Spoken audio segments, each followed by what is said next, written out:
Radio Mystery Theater presents...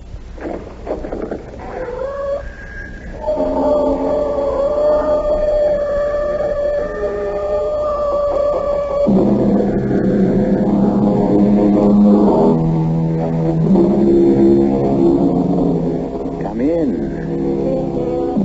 Welcome. I'm E.G. Marshall. Till death do us part is perhaps the best-known phrase of the marriage service.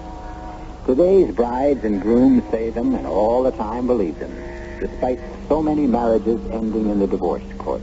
There are, however, many marriages that are indeed lasting unions, and some very few that should have the word "till death do us part" changed to a promise to love to the grave and beyond, to the end of time.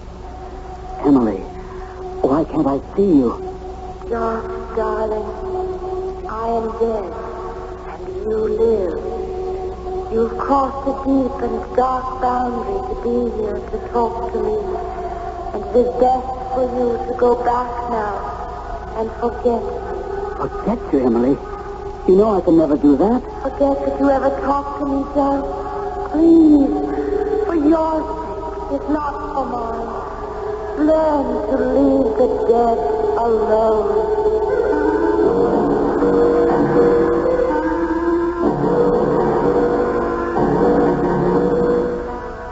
Our mystery drama, Home is Where the Ghost Is, was written especially for the Mystery Theater by Murray Burnett and stars Gordon Gould. It is sponsored in part by Luden's Medicated Cough Drops and Buick Motor Division. I'll be back shortly with Act One.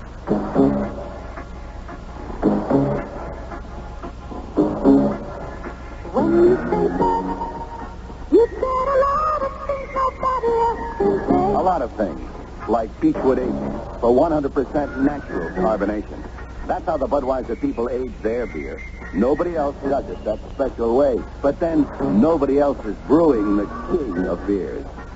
I could tell you a lot of other things about Budweiser and why it's the largest selling beer in the world. But it all comes back to the Budweiser taste, and that speaks for itself, loud and clear. Hear it talking?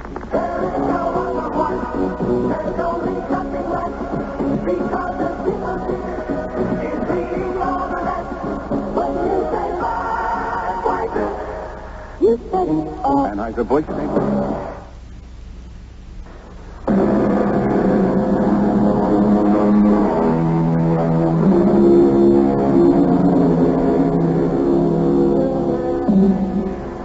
Each of us has a very special place, a favorite retreat. It may be a particular restaurant, or a very special vacation spot, or, in our younger days, perhaps a cave or a treehouse. Ghosts are no exceptions to this rule, and for centuries they have favored castles, old creaky houses, and desolate wind-swept moors. For the most part, the spirit world has avoided college towns, perhaps because they were wary of the boisterous spirits displayed by the student bodies. So it came as a shocking surprise when Neil Fox, the proctor of Calhoun University, was called upon to deal with a ghost.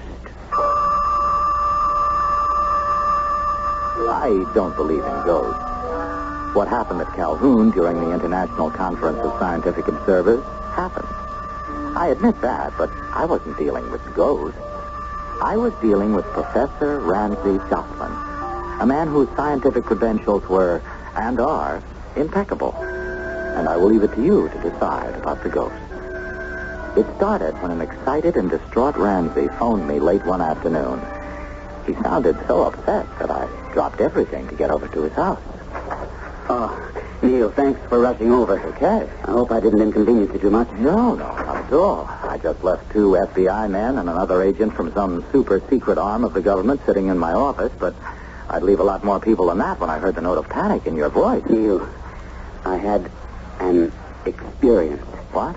Well, before I tell you about it, I want your word that what I have to say goes no farther than between us.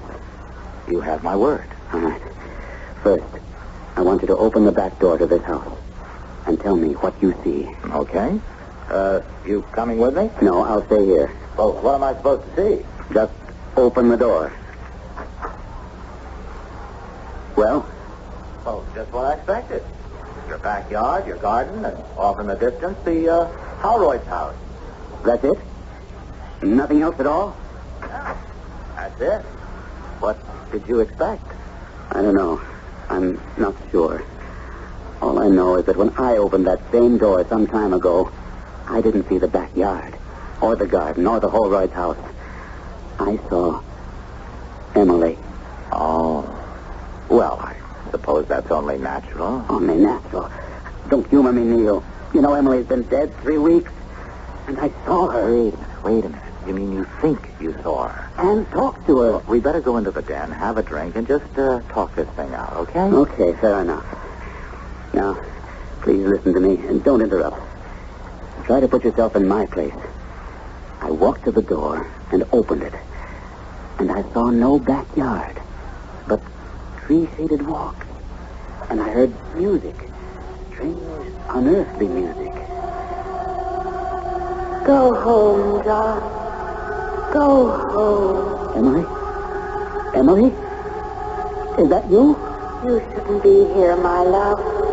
You mustn't be here in this place. Where am I, Em? What is this place? No place for the living. Return to life. Why can't I see you? Josh, you must stop thinking about me. You must. Why don't you ask me to stop breathing? Oh, my love, I'm not asking you to forget me. I wouldn't ever want you to do that. You must stop thinking of me as if I were alive. But you are alive to me, Em. You always will be. I can't be, Josh. Please, you must go. For your own sake. Goodbye, Josh. I love you, darling. Goodbye. And that was it, Neil. That was the end. You mean, you came back into the house? No. Before I came back, the place where I'd seen and talked to Emily vanished. And I was in my own backyard, so to speak. Then I came in and phoned you. And now I'm not at all sure I did the right thing. Huh? Why the second thoughts about calling me? Because you're a realist. A hard-headed ex-police officer who knows there are not such things as ghosts. And is probably thinking right now, poor old Josh. He's on his way to the funny farm, beginning to see things. Even though you won't come right out and say it. Oh, Ramsey, you're so wrong. Would you be surprised if I told you that I've been expecting something like this? Expecting me to see and talk with Emily? No, I won't be that specific, but I know how close you and Emily were, and I know how badly her death hit you. But you haven't shown it. You've been holding your grief in too tightly, Josh. Hugging it to yourself, and it was inevitable that there'd be some reaction, and this... Well, I think this is all it was. You make everything sound plausible. So how would you describe my experience? A temporary hallucination caused by dwelling too long and too closely upon Emily's loss. I couldn't overcome a deep feeling of anxiety about my old friend and the role he was slated to play in the upcoming International Conference of Scientific Observers. I was also concerned about my own course. How was I going to reconcile telling the truth to my house guest, Nick James, and at the same time keep my vow of secrecy to Jocelyn? I still didn't have the answer by the time I reached home and found Nick waiting for me. As usual, he wasted no time. Okay, what's the scoop with Jocelyn? Well, look, now, it's not what you were worried about. He's upset about his wife. His wife's dead, Fox. What's bothering him? Just that. He wishes she were alive. Well, how badly does he wish it? It's hard to say. Well, we'd better be able to say. The whole Alexei Vergoda operation hangs on Jocelyn. If he's not stable, Vergoda isn't going to think of defecting. So far, your outfit is the only one who's even heard about Vergoda's desire to defect. Our information is correct, look. Vergoda and Joss have been corresponding for years. Why wouldn't Vergoda have dropped him a hint? You're being naive.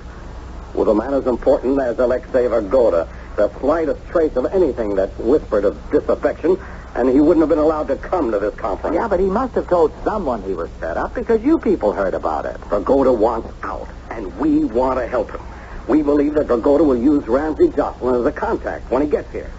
And as of this minute, I'm worried about Ramsey Jocelyn flipping his lid. Oh, come on, Nick. I think you're overreacting. Oh, you'll see some real overreaction if this operation gets fouled up.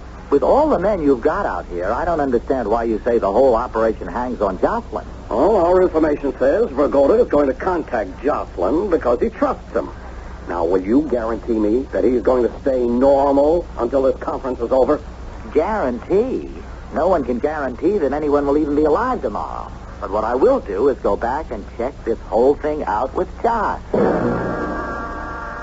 On the way to see Ramsey Jocelyn for the second time that day, I felt vastly better, because now I could level with Josh. Shake him out of this preoccupation with the loss of Emily by presenting him with his important role in the proposed defection of Alexei Vergoda. I didn't find out until Josh told me later that at the very time I was on my way to see him, Josh was having another experience. Emily? Emily? I came back. You shouldn't have, Josh. You shouldn't have. Why not? What's the harm in my talking with you? I miss you so. I know how difficult it is for you, Josh, and it saddens me. But, Josh, as long as you're here... Yes? Do you remember Alexei? Of course. He's coming here to Calhoun, along with a number of other scientific types. And we're going to have a big powwow. I know. You know? Em, tell me, what's it like where you are? I'd like to answer all of your questions, but there are rules, and it's not allowed. Why are we talking about Alexei? Because he will be important to you. Alexei? Yes. You never really knew Alexei, you know. Well, I met Alexei when you did. We both saw him frequently. We've been friends for years. We still correspond. I know, Josh. Then what are you trying to tell me? Dear Josh, do you remember after our second date? Do you remember what I told you? Of course. You told me that it was part of my charm that I always believed everything anyone told me. And you also said it wasn't very bright of me. That's right, Josh. And you haven't changed. Think about it. This has something to do with Alexei, right? I'd rather say it has something to do with you. Am I really talking to you, Em? Or is this just a trick of my imagination? Is it my longing for you that makes me believe we're having a conversation? Or am I really, honestly talking to you? Oh, you're worrying about the wrong thing, Josh. I told you to worry about Alexei. But you haven't told me why. You must stop asking questions because answers are forbidden. By whom? Go back to your house, to your world, and take care when you meet Alexei. I think I've made a discovery. If it only depends on my will to have these talks with you, then I intend to have them. No, you mustn't. I told you, you mustn't. Trust me, Josh, and forget me. Then you must give me a reason. Very few mortals can come as far as you have. And having reached this point, you should be able to understand when I tell you that you are permitted only a certain number of visits. Once you pass that number, you can never return to your world. How many visits am I permitted? Emily? Emily, did you hear me? How many? Oh, it's unfair. Don't you see that now I'm worse off than before? Emily? Emily, come back! For centuries, gamblers have known that the ultimate gamble was life or death. Now, if Ramsey Jocelyn believes that he has really been in touch with the spirit of his dead wife, Emily, then he must, if he wishes to talk with her again, take that ultimate gamble. On the other hand, there are those who will say that he dreamed the whole thing. Take your choice, and I will return shortly with Act 2. Isn't it nice to know you're free? To see the things you want to see. To touch the heights you dare to reach.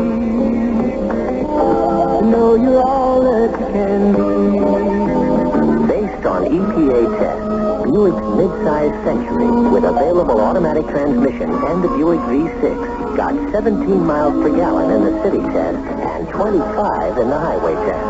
Of course, those figures are only estimates. The mileage you get may vary. But what it means is this. Buick's V6 Centuries with automatic transmission got better overall EPA mileage ratings than any other U.S. midsize with automatic transmission. Nice going, Buick. In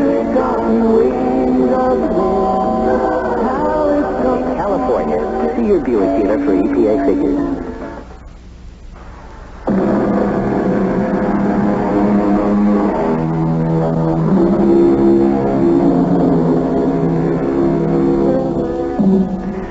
Civilization has been of two minds about people who hear voices. In some ancient cultures, they were enshrined as saints or honored as soothsayers, while in more modern times, some, like Joan of Arc, have been burned at the stake, and others sent to institutions. But the problem becomes complicated when a man who believes he heard the voice of his recently dead wife is not only a scientist and college professor, but also the key figure in the hoped-for defection of a top scientist. Ramsey, old friend, my game has improved much since we recently opened a bowling alley in my country. I can see that. And the wonderful thing about bowling alleys is that the most sophisticated of listening devices are useless here. I take it, then, you have something to tell me that you don't want overheard. Have you not been involved? If you're talking about the possibility of your staying in this country after the conference is over, I have heard about it. What did you hear? And from whom? From the proctor, Neil Fox, a friend of mine. He indicated that there were government agents here on the campus waiting to help you, if you want. Ramsey, I not only want, I need. You scientists will wear me out with the hours you keep. Alexei, are you aware that you have a 9:30 meeting tomorrow? Very well aware of it, Colonel. We were just discussing our varying points of view. I, of course, know you are Ramsey Jocelyn, a distinguished scientist and a friend of my colleague Alexei. Oh, forgive me, Josh. This is Colonel Kirill Polatin, our guide and interpreter on this visit. Interpreter? I always thought you spoke such good English. Alexei is not the only scientist at this conference, Mr. Jocelyn. I apologize for my rudeness, Colonel. Apology accepted. And I will leave you two old friends to your game. Alex, I really don't know what came over me. Oh, not to worry. What you did will work out very well. Now, before we do anything else, may I offer my condolences? Of course. I should have sent something, but I was so shocked. How did it happen? Suddenly. Heart? Cerebral hemorrhage. I didn't... I'm sorry, Ramsey. It must be painful for you. Not at all. I have to learn to be able to talk about it. Maybe if I do, it will act as an anesthetic. Dull the pain. Yeah. And now I come with my small problem. Perhaps you would be... Let me help. It will give me something to think about. And also, I want to help. If you made this decision, something spectacular must have occurred to make you change your mind. I remember how fiercely we used to argue about the course of history. Oh, yes. There will be time to explain all that. But now, Ramsey, you must help me. I was told to wait for your approach. And? We'll meet here 2 nights from now. And I will have a definite schedule for you to follow to safety. Well, we seem to be off to a fairly good start. Yeah, let's hope we're just as happy at the finish. Why? What do you think might derail us? Well, Nick, I don't know that I'd go as far as saying we're going to be derailed, but there are certain problems. And I don't think I can tell you specifically what they are without betraying a confidence. If you know of something that could interfere with us helping Alexei to defect, you owe it to your country to let me know about it. Okay, Nick, no lectures, please. I was the one who clued you in. I didn't have to. It's just that Ramsey is convinced he's been having conversations with Emily. So he's finally flipped. No, wait a minute. I don't think he's flipped. Well, then what do you think? You really believe he's talking to a woman who's been dead for a couple of months? Of course not. Mick, haven't you ever had dreams? Are you trying to tell me that Jocelyn dreams he's been talking to his wife? Everybody dreams. No. How about daydreams? What kind of daydream? Well, let's say that you open the back door of your house. Suddenly you're not in your own backyard, but in, sort of an Elysian field, and you can hear and talk with your wife. I guess we'll have to get cracking and pray that we can get Alexei Vergoda out before Jocelyn really cracks up. How sure are you that he's cracking up? Nick, have you ever thought that he might just be telling the truth? I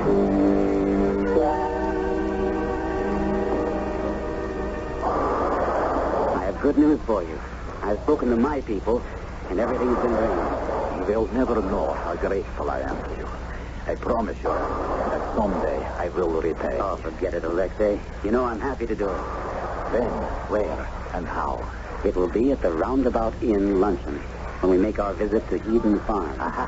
That is the day after tomorrow, is it not? It is. And how? I hope one thing, that it is not complicated. No, it's the soul of simplicity. No one knows the exact minute that we'll be sitting down to lunch, because the tour at the farm will take some time. What is this farm? Oh, Eden Farms produces only natural products grown organically. It's really a fascinating and instructive project. I see, but you will forgive me if I am more interested in the arrangement. Of course. As I said, it doesn't matter what time we sit down to lunch. You will excuse yourself after the first course has been served and ask for the men's room. You are allowed to go there, unaccompanied, I hope. Usually, but there should be a contingency plan, you know. There is. I'll explain in a minute. Because I've been to the farm so many times, I shan't be along on the trip. But I will go to the inn early. The inn's facilities are somewhat rustic. I shall be in the men's room, waiting for you. You will enter and escape through the window. It is large enough for a man to go through easily. And once I am out, the gravel driveway runs right under the window. There'll be a car, and you'll be safe. And free, provided that you have a contingency in case I am accompanied when I leave the table. If that happens, whoever it is will be stopped momentarily by the maitre d', who will have some inconsequential question to ask. Well, it would seem that everything has been well planned. You don't sound very happy about it. Oh, I am. But you, of all people, just should understand that to me, I am giving up a country, a way of life, and perhaps more importantly, a philosophy by which I have lived ever since I can remember. If you're having second thoughts, the people who have been briefing me will be very upset. No second thought. But I am sure you will understand that it's only natural for me to be apprehensive. Ramsey, I face an unknown future. And at this time of my life, that is something to think about.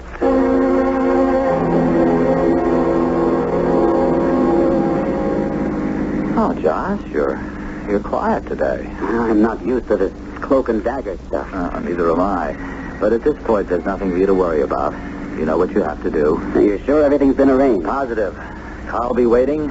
Your absence from the tour at Eden Farm has been accounted for. And all that remains is for you to wait for Alexei.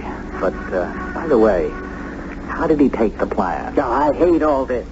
I'm a scientist, not an expert in the ins and outs of defectors. Okay, Josh, calm down. There's nothing to your part in this now. All you have to do is wait until Vergoda shows, and then after he's through the window, just walk out. Well, then why not let somebody else do it? Now, you know that's a silly question. Can you imagine Vergoda's reaction if he walked into that room and didn't see you? You have a point. But then he wouldn't go through with it. And maybe he'd be happier. Oh. Is that the feeling you got when you explained the plan to him? The feeling that he wasn't 100% sold on the idea? I can't say that exactly, but... Well, I imagined he'd be more enthusiastic than he was. But what do I know? Well, you're perceptive. Your feelings are important. How about Emily's feelings? Emily? Well, what's she got to do with it? She warned me against Alexei. Oh. You've, seen her again? No, I've never seen her. I told you, we'd talk. Out in your backyard? Yes. It happened again after I spoke with you. John, when she warned you, was she specific? Did she know that Alexei was thinking of defecting? From the questions you're asking, it appears that you're beginning to believe in Emily yourself. No, not a bit. But I believe in you. What does that mean? Joss, I know you. And I believe that your subconscious has picked up some signals from Alexei. You're not sure about them or yourself, so you've transferred those doubts to have them voiced by Emily or your idea of Emily. In other words, you think I'm talking to myself. Don't you think your foot's a little heavy on the gas? Talking to ourselves is one thing, and what I'm experiencing with Emily, quite another. And you damn well know it. Now, Josh, you're under a strain, and you're definitely driving too fast. I just wish I could take you with me when I open that back door into the garden. Then maybe you'd believe me. Okay, we'll try it sometime. Now, Josh, slow down. I'll drive as fast as I want. Come on, now, you're being childish. Because you're treating me like a child, humoring me, and really not believing for a moment, or even opening your mind to what... Josh, watch it. The truck at the crossroads. Hang on. I'm going to try to beat him to the... No, Josh!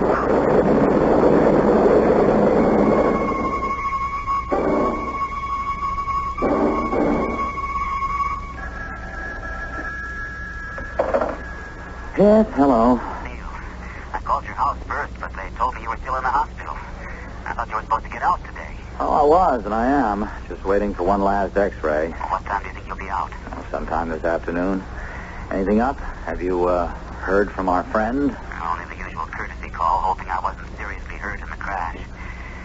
He wasn't alone when he called. That was to be expected. I was hoping you were out, because I wanted to remind you about our promise. What promise? The last thing we were talking about before the accident. Remember? I asked you to accompany me when I walked in my garden. Oh, yes. Have you walked since the accident? No, but I'm most anxious for us both to go. Okay, Ramsey, right. I'll come directly to your house from here, even before I go home.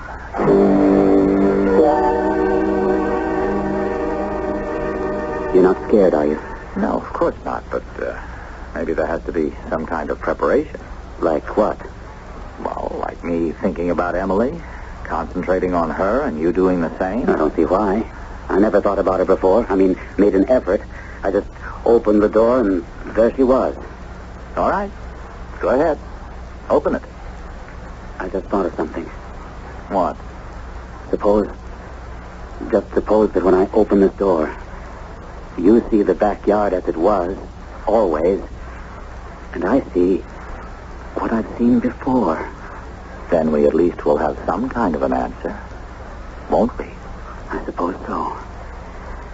Well, here goes. Well? Nothing.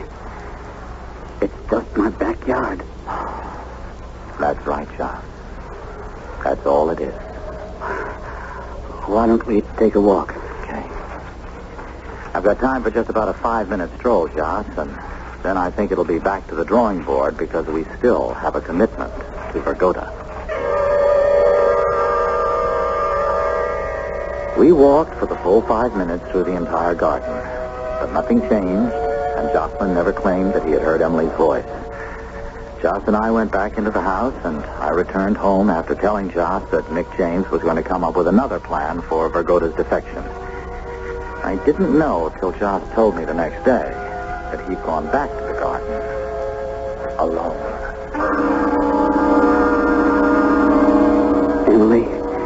Emily, maybe I made a mistake bringing Neil. Maybe it isn't allowed or something. But I didn't do it for any other reason except to prove to Neil that I'm not out of my mind. Emily, where are you? Are you going to talk to me? I'm not going back until I've spoken with you. My dear love, I don't believe you. Someone I've met here on this side said you were an impossible man. Oh, you didn't let them get away with that, did you, Em? No, of course not. I said you weren't impossible. Merely improbable. But that isn't what you wanted to hear, is it? You know it isn't. I knew about the accident. And you tried to warn me when you told me to look out for Alexei.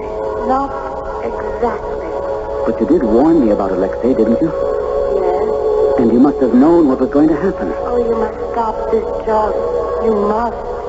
It's terribly dangerous for you.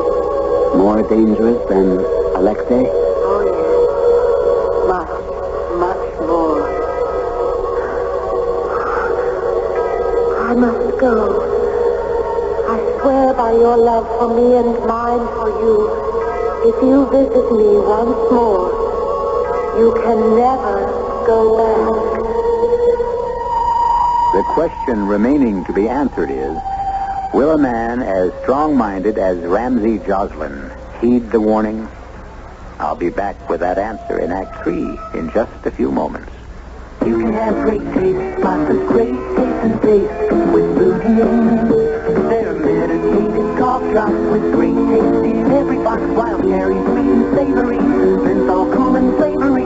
Honey, the way you wait with lemon or licorice. Oh, you can have great taste, lots of great taste and taste with Lutein. Lutein, the medicated cough drops that don't taste medicated. They taste great. Use only as directed.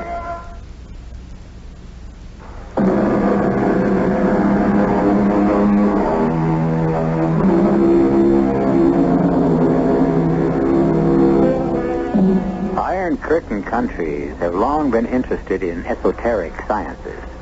ESP and telekinesis have led in experimentation that has been well publicized.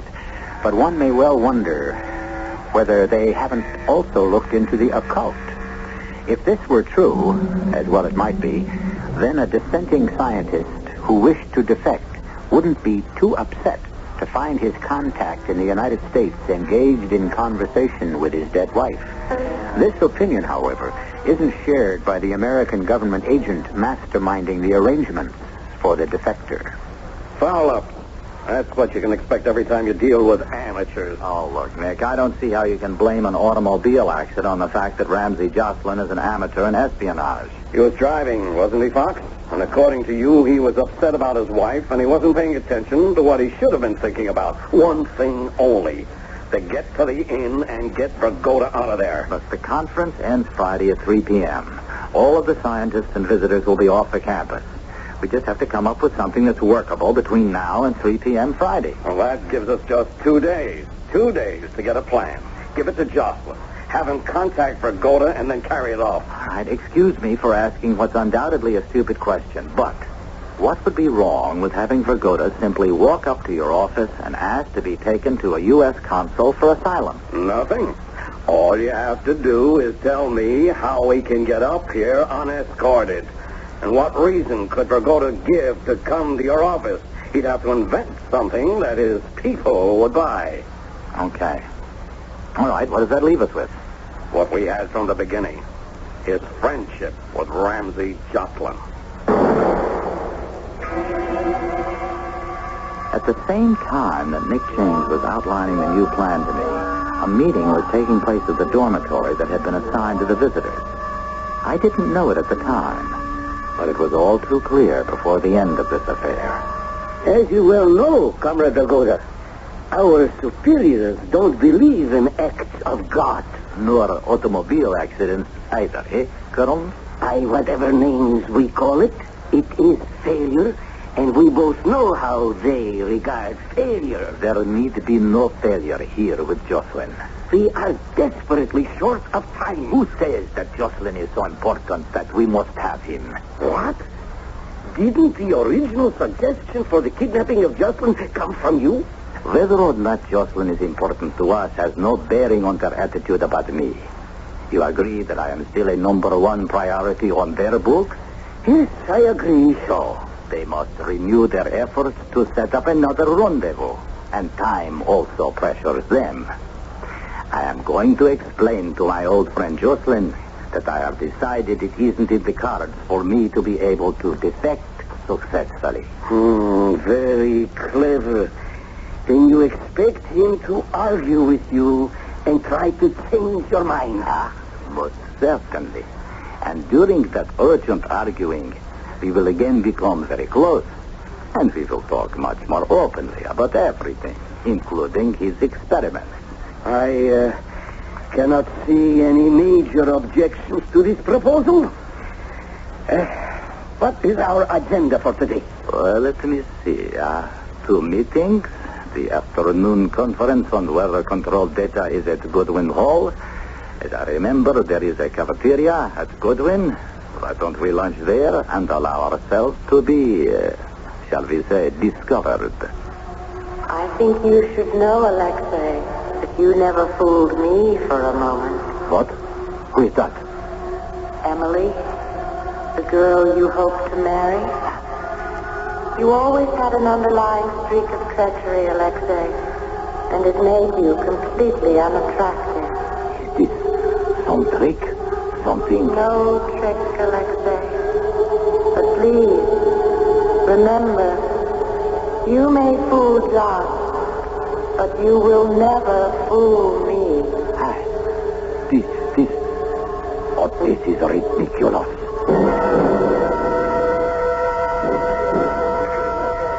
Gentlemen, may I join you? Of course, George, of course. I am delighted to see you so rapidly recovered from your accident. Thank you, Alexei. I, too, add my pleasure at your recovery. Thank you also, Colonel. You're attending this afternoon's conference then, Alexei. Oh, I wouldn't miss it. Well, there you are, Colonel Polovich. I'm very glad I found you. Yes, Mr. Fox? My office received a threat just about an hour ago. Ordinarily, I would have had the campus police handle it, but this one was partially written in Russian, and so Of course, you were right. I would like to see it. It will keep till after you finish your lunch, Colonel. No. I want to look at this immediately. Comrade Vergoda, we will meet later at the conference, in the usual seat. Of course. There aren't any words to apologize for what I did to you, Alexei, so I won't say any more. Joss, you mustn't feel that way. An accident. It was not your fault. It could have happened to anyone. But it didn't. Do you think I could live with the thought that except for me, you would have been free? Well, it may not have worked. A new plan has been formulated. Oh, that is very kind of you, but I do not think that there is enough time. Oh, there's plenty of time. This may be even a better plan than the first. I'm giving you a farewell dinner tomorrow night at my house. Of course, I know that I also have to invite Colonel Polovich. But that is all. Also present will be Neil Fox, the proctor, and a few others, all agents. After dinner is over, you will announce that you are staying. What can the colonel do? Well, I do not know. Oh, come on, Alexei. You know as well as I, there's nothing you can do. You are tempting me. But if your house is watched too closely, Ramsey, it will only serve to alert Polovich.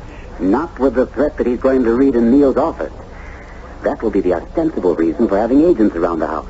Perhaps I was remiss in not notifying you that I had a change of mind, but I had no way of knowing that you would be preparing another plan. Look, Alexei, you have every reason to believe that somehow I may foul this up again and you would be the one to suffer. But I ask only one thing of you.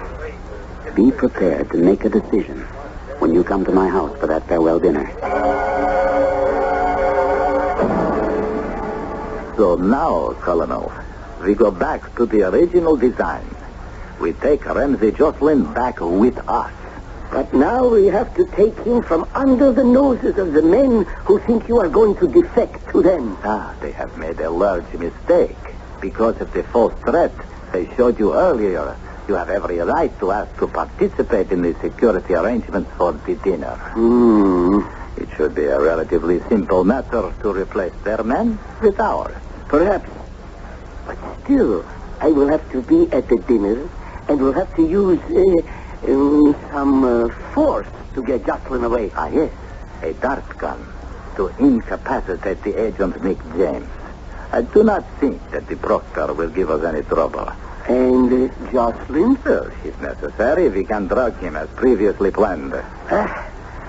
We will go to the dinner and adopt your plan.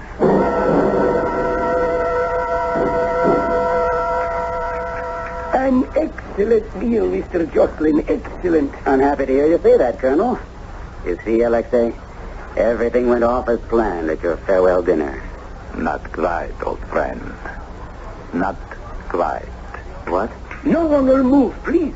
Now, wait a minute, Colonel. Before you do anything foolish, you should know that this house is surrounded. And under surveillance by loyal members of my country and that your friend there, Nick James, is a government agent whom I deal with so. No need for alarm, please. Mr. James is not dead, merely tranquilized. The same will happen to anyone else who tries to interfere. I swear to you, Alexei, I don't know. Ramsey, it was all my doing. I don't understand. I never intended to defect. I've always been happy with my life. But, old friend, I do believe that you have stumbled across a discovery that we can put to good use in my country. If you're talking about the lesson I am, you can forget it, Alexei. I wouldn't think of... Either you come with the Colonel and me willingly, or we will tranquilize you. Emily, she warned me against you. This is what she meant. Come, Alexei. We waste time, and we do not have enough to waste. Emily, she warned you against me? Impossible. You lie. She was not sure which of us to choose until the very last moment. Oh, I don't mean years ago. I mean now, just before your visit. But she couldn't have. She is dead. Nevertheless, she did. And I can prove it. Do you dare to have it proved to you? Enough. You will come to this side of the table. Ramsey, how can you prove it? Easily. Just step out into the garden with me, and Emily will prove it. The garden? By that will... Now, one moment, Colonel. The garden. 1 minute in the garden, and you'll have your proof. All right. Move quickly. We will be back directly, Colonel. There is nothing to lose since we have the house safely surrounded. I give you 1 minute, Alexei. No more.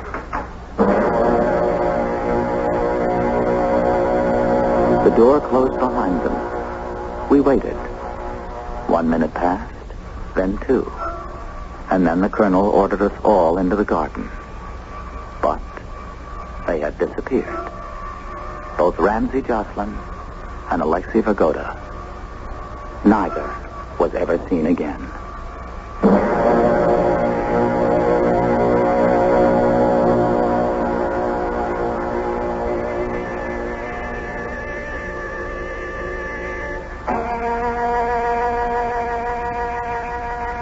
The story you've just heard cannot, of course, be verified. Although we do know there was such a conference. And we also know that one member attending the conference was taken ill and never returned to his homeland. As for Professor Ramsey Jocelyn, the papers say he died in an automobile accident. All we know is that he is dead. I'll be back shortly.